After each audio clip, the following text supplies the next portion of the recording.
Hey everyone, just a real quick video today on how to get the Golden Partyhat Shards, the easiest or most AFK ways that I can think of. This first one is probably the highest requirements of the whole video, so I thought I'd put this one first. So you want to be heading to the dig site in east of Varrock. You're going to need, I'll put the stats on the screen now for what you're going to need to get into here. But these agility bikes down here at the bottom, you can sit on them to get up to 800k XP total. So if you haven't used them at all, you'll be able to sit here for 800k XP, and it goes up in very small ticks for a very long time, which is perfect for this Golden Party Hat event. This is the worst one by far of the shards because you can't AFK or easily do it in any way. The thieving and agility, dungeoneering. So yeah, this is the first one and by far the worst one to get done. And you can just sit here pretty much as long as you need to. Make sure to stay logged in by clicking every 5 to 6 minutes, and yeah, that should be the first one done. This is the only AFK method for this particular shard, the support shard. So enjoy watching your character pedal this bike for possibly 4 or 5 hours. I know some of the shards took me, one of them took me 7 hours on my other account, not on my main. That was the thieving one. I did that with safe cracking, but about 7 hours. So if I'd known about this in the first place and had the stats for this on my ult, I would have done this. But I don't have the stats and I wasn't willing to grind for it. Although looking back, I really should have. So that's your first one, probably the easiest one to get. Sorry, the worst one to get. And now they should just get easier from here. So this is the smithing one. Really cool trick with this. You want to head to, I mean, you don't have to go to artisans to do this. You can do this absolutely anywhere, but I always go to artisans just because if you're AFKing, there's people to talk crap with the whole time.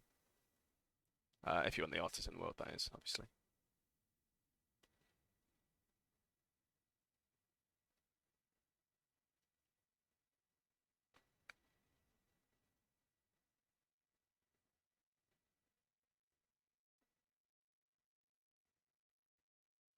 So this is the best thing that I've found to do, is fill your inventory with your highest tier smithing items. So if you right click on the anvil and you press open smithing interface instead, you can queue up as many as you need to. So I do 5 sets of Bane all the way up to Burial. So I'll do another plate buddy, and then I'll right click on the anvil again, open the smithing interface and press spacebar, or click begin project. It'll add another one to the item, to the inventory. So what that will do, as soon as one item is finished, it'll start the other one straight away. The biggest trick to keeping this as AFK as possible, since it goes on, it doesn't go on how much XP you earn, it goes on what you were doing for the last minute, every minute. So let the heat go all the way down to 0, which is the bottom orange bar. Let that go all the way down to 0. It takes a lot longer for one piece to be completed. But then all you have to do is click every 5 to 6 minutes to keep yourself logged in. That dude's got a nice cape. So that's the easiest way to do it. I think I did it this way on my ult. Took 2 or 3 hours, so it's not too bad. I just did my ult's only, I think my ult's about 80 smithing, so I think I was doing Bane as well, if I remember right. And I would just do what I'm doing right now, which is 5 full sets of Bane. So the full helm, plate body, plate legs, boots, and gauntlets.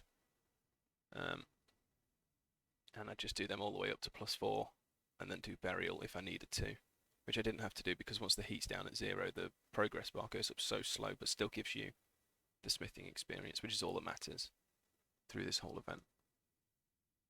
So this is a very, very, very AFK way. Very easy, and you can do it at any level. Just let the heat go to 0. That's the trick behind it all. As long as you're not bothered about gaining XP, that is. If you were bothered about gaining XP, you'd keep the heat topped up and just do it all the way up to Burial, and then bury it, obviously.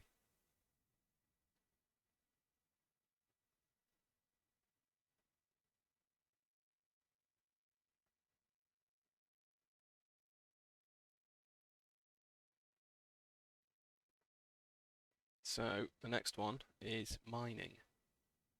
Now, no matter what pickaxe you've got on your tool belt, the one that you've got in your hand will override, and it will use the stats of the one that's in your hand. So what you want to do is get the worst pickaxe you can.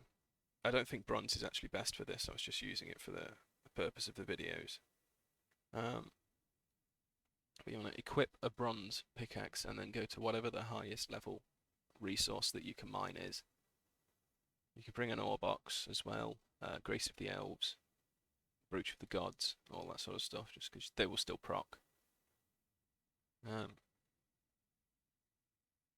But as long as you're holding, you know, a really weak, a terrible pickaxe, it will use them stats, so it will take forever to mine one ore while still getting XP. I did notice when I was doing this with the bronze pickaxe up here at the Bane Rocks, it was the XP procs were extremely slow.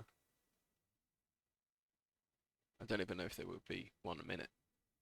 So if you're noticing that, maybe, I mean, I'm 99 mining, so maybe bronze is way too out of my league, you know, too low out of my league, I guess. So maybe I really shouldn't have done that.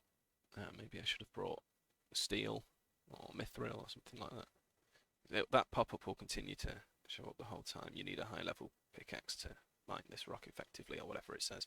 It'll let you get 1 XP, and that is, you know, that's enough for a proc of your potential chance of getting the Golden Party Hat. So this is by far the most AFK way, because this again is just a click every 5 to 6 minutes to stay logged in, whilst you're doing whatever, watching Netflix or playing another game or whatever you're doing. This is really good for an old account to get the mining, the gathering shard. Obviously there are other methods. There's archaeology. If you've already got a Grace of the Elves and you've got porters and stuff like that, then I suggest doing archaeology. If you don't, then you know, this method's great. The mining method is wonderful. Or there's divination as well, which isn't as AFK as the other two, but it doesn't really have any requirements because you can do any. You can do the lowest tier, you can do the highest tier. It doesn't matter. It's still 2 or 3 minutes AFK every time. But what I would do if I was doing the archaeology method is I'd head here, down into the middle here, because there's a ore deposit box, a materials cart, sorry, so close to these ones here that once your Grace of the Elves had run out, which I hadn't charged before doing this video, but it didn't really matter. I'm only here for a minute or so. But the material cart is so close to the dig spot that you may as well just stay here. You can dismantle the soil, or just drop the soil, or you know, whatever you want to do with the extras that you pick up. But I'm already 120 archaeology, so I was not going to be doing archaeology to get this Golden Partyhat Shard. I got it through mining at Seren Stones. So if you're a high enough level, you know, and you've got Prif unlocked and stuff like that, then go to Seren Stones. Well, this was just a method I thought would be easy for most alt accounts, as well as, you know, those mid to high level players who maybe don't have Prif yet, or maybe don't have the 92 mining requirement for Seren Stones, or 89 requirement, whatever it is. But the next one is the Yak Track one, which you get at level 15 of the Yak Track. This is very, very easy to do, you know. All you got to do is grind your way up the Yak Track. The first 10 all have skill and kill, so very easy. I don't need to tell you how to do that. The next one is just the 30 mil shard that you want to buy from the dude at the Grand Exchange. So 30 mil cash. You know, we might not all be able to get the 30 mil cash, but personally I don't see 30 mil as being too much to wangle hold up, especially considering if you were doing this on an alt account, because you'd already finished it on your main, you've already made 400 or 500 mil on your main. You can just transfer 30 mil of that over to this account to get yourself another 400 or 500 mil. As I was on my way up to the Grand Exchange to show you the guy that you buy it from, I noticed this. I mean, this must be a bot farm or something. They all have the same name. They're all wearing Golden Party hats. They're all dressed exactly the same, just different colours. Definitely some sort of bot farm or something like that. But anyway, the guy that you want to talk to is in the southeast corner. This guy over here, Nick. Talk to him with 30 mil cash. And you can say whatever, and you just say, yeah, I want to buy a shard, 30 mil, give me it now. Thank you very much.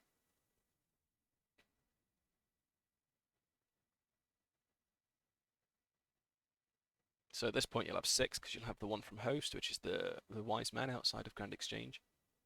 So after this, the best method I can think of is this is for the boss and the combat shards. Personally, what I would suggest doing is arch-glacor. This is probably the easiest boss, 0 mechanics. What I do is I take a full mage tank setup with animate dead, 0 mechanics, arch-glacor, turn all of these off. Go on in, put in the respawn speed on fastest, so you get most possible kills per hour. Took me 3.5 hours on my main account doing this to get the boss shard, and then I went to the Cal fights, the exiled Cal fights, to get the combat shard, which only took about 10 minutes. I could have just stayed here for that, most likely. But on my alt account, I did arch-glacor all the way for the combat and the boss shard, and I believe it was 3 hours and 45 minutes for the both of them. So it's not too bad. This is such an easy boss.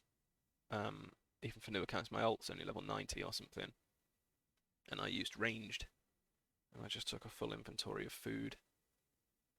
I'd have to come out every 15-20 minutes or so because I'd run out of food, or I'd just let him die because what does it matter really? It's a free death when you're doing not hard mode against arch-glacor. So you may as well just let yourself die or whatever it is you fancy doing. Make sure you're using a blood spell so that you heal back as well. If you're using mage, if you're using melee, you can use Vampora, or I think it's the Saradomin Godsword's passive ability that heals you for X amount that you hit. And if you're doing range like I was, just bring an inventory of food, or I think Vampora would still work if you've got Vampirism Aura, that is. If you haven't, just more food. Maybe bring a summon if you've got one. Yeah, after you've done this, you've got the 2 shards from this, you'll have all 8 of the shards, and you just go back to the Grand Exchange and talk to the wise old man, who is south of the Grand Exchange, just outside the gate, outside the door, whatever it's called. And you combine it, and then you've got a free 400 to 500 mil, depending on the price. As of making this video, there were 530 mil. So I have 2, although I did sell 1. I have put buys back in on the Grand Exchange to buy more, hoping that they'll be cheap by the time the event ends. But that's it. That's pretty much it. I hope this helped. Thanks for watching. Cheers.